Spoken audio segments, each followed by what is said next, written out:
Something strange is happening in the housing market right now, and most people don't realize what they're looking at quite yet because rents did come down. Not dramatically, not everywhere, but enough to change the psychology of the entire market. Now, for the first time in years, landlords in many cities are offering concessions again. Free months, flexible leasing terms, quiet price adjustments that don't make headlines but absolutely change behavior.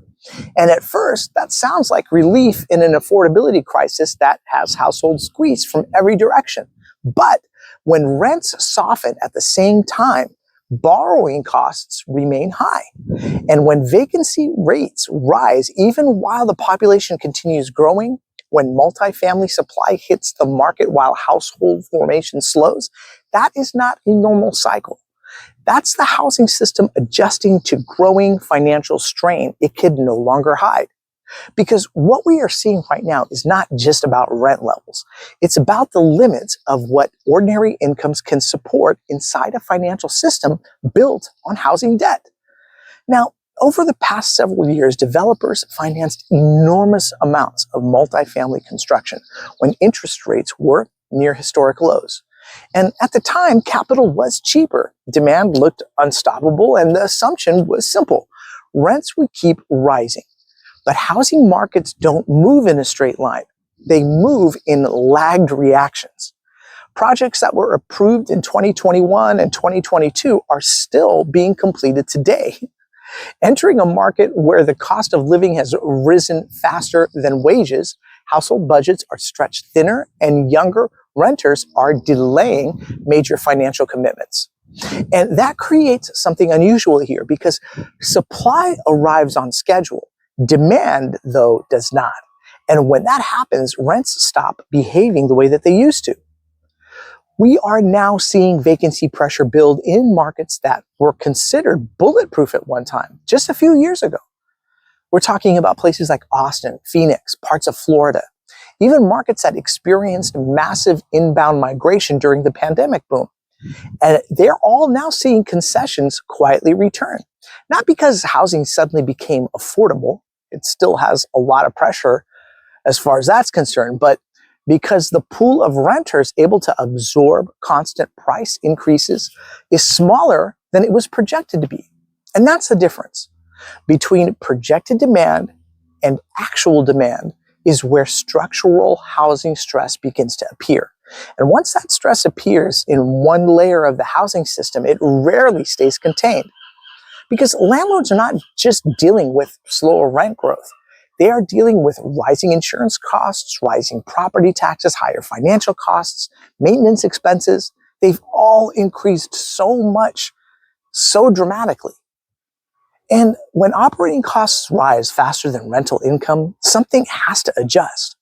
Either prices adjust or balance sheets do. And that is why many property owners are facing a quiet shift in leverage. During the low rate era, asset values expanded rapidly, but underlying income supporting those asset values, those did not expand at the same pace. So now the math is becoming harder to ignore. Because when the numbers stop working, people start acting differently. Homes start sitting longer. Sellers start adjusting expectations, and suddenly negotiation is back. Flexibility returns to transactions that previously allowed none. And for renters, this can feel like progress, but for owners, it feels like compression. And for the housing system overall, it signals transition because housing markets are highly sensitive to financial conditions. We all know that. And financing conditions are highly sensitive to Federal Reserve policy. The rate shock that began in 2022, it's still moving through the system. Mortgage rates changed quickly. Housing affordability, it changed quickly. But construction pipelines and lease structures, those changed slowly. And that lag is why we are still seeing adjustments unfold in 2026 that originated actually several years ago. So housing cycles rarely reverse all at once. They evolve in stages. First, transaction slows. Then prices, they start stabilizing. Incentives start appearing. Then expectations reset. And eventually, a new equilibrium forms. And right now, we appear to be somewhere between the incentive phase and the expectation reset phase. Landlords are adjusting to a renter base that has less financial flexibility than was projected before. And renters are adjusting to a market that finally allows some negotiation again. Developers, well, they're adjusting to financing conditions that make new construction more difficult than it was before. And as far as the lenders go, they're just adjusting to a world where loan performance matters more than appreciation assumptions. So when multiple parts of the housing system adjust all at the same time, volatility, it tends to increase. But volatility does not always mean a collapse. We don't have to assume the worst, but often it does mean recalibration, because the housing system continuously seeks balance between what properties cost to operate and what households are actually able to pay. And when those two numbers drift too far apart, the pressure starts to build until something moves. And right now, the movement, it appears to be happening in rent growth expectations. But rent levels are only one layer of the housing system. The larger question is how financing conditions evolve next. Because if mortgage rates remain elevated while rent growth slows, the pressure shifts from renters towards owners and developers.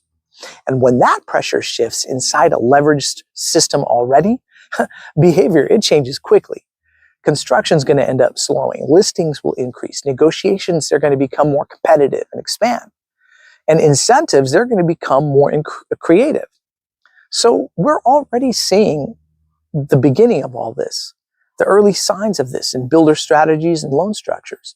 Because when affordability constraints limit how much buyers can pay monthly, the industry often responds by adjusting financing terms rather than lowering nominal prices immediately. And that dynamic, it's appeared in previous housing cycles. It's a pattern.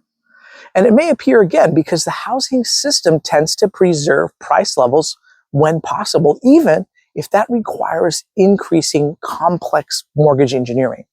So while rent softens, it may feel like a resolution, but it may actually be part of a longer adjustment process that continues unfolding over the next several years. So housing markets, they rarely move in straight lines. They move through feedback loops.